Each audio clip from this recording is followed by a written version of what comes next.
نحمدہ و نصلی علی رسول الکریم اما بعد فاعوذ باللہ من الشیطان الرجیم بسم اللہ الرحمن الرحیم۔ طہارت کے مسائل پارٹ 5 کے سلسلے میں آج غسل جنابت سے متعلقہ مسائل آپ کی خدمت میں پیش ہیں۔ اس ویڈیو کے دو حصے ہیں۔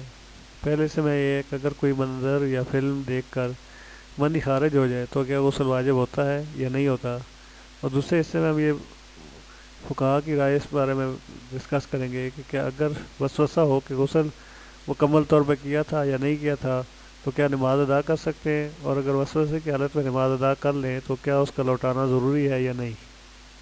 اس سلسلے کا پہلا سوال یہ ہے کہ اگر کوئی منظر یا فلم دیکھنے سے خود بخود منی خارج ہو جائے تھوڑی مقدار میں یا زیادہ، تو کیا غسل کرنا واجب ہے یا نہیں۔ جب منی شہوت کے ساتھ خارج ہو تو اس کا خروج قوت اور جست کے ساتھ ہوتا ہے، جس کے بعد انتشار ختم ہو جاتا ہے۔ منی کے خروج سے غسل واجب ہوتا ہے۔ جب بیماری، بوجھ اٹھانے یا چوٹ لگنے کی وجہ سے منی خارج ہو تو اچھل کر خارج نہیں ہوتی، ایسی صورت میں غسل واجب نہیں ہوتا۔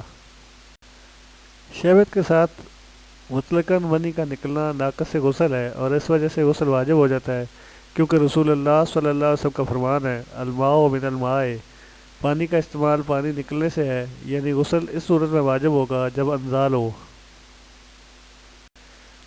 اس لیے پانی یعنی مادہ منویہ کے انزال سے پانی یعنی غسل واجب ہو جاتا ہے۔ یہ حکم مطلق ہے، اس میں کسی خاص مقدار کی قید نہیں، لہذا منی شہوت کے ساتھ نکلے تو غسل واجب ہو جاتا ہے، چاہے اس کی مقدار کم ہو یا زیادہ ہو۔ اس سلسلے کا دوسرا سوال ہے کہ اگر وسوسہ ہو کہ غسل مکمل کیا تھا یا نہیں تو کیا نماز ادا کر سکتے ہیں یا نہیں ادا کیا جا سکتی۔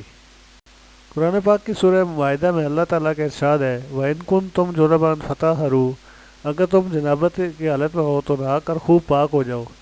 اس آیت مبارکہ سے احناف نے غسل کے 3 فرائض ثابت کیے ہیں جو کہ درج ذیل ہیں۔ غسل کے فرائض یہ ہیں: کلی کرنا، ناک میں پانی ڈالنا، پورے بدن پر پانی بہانا۔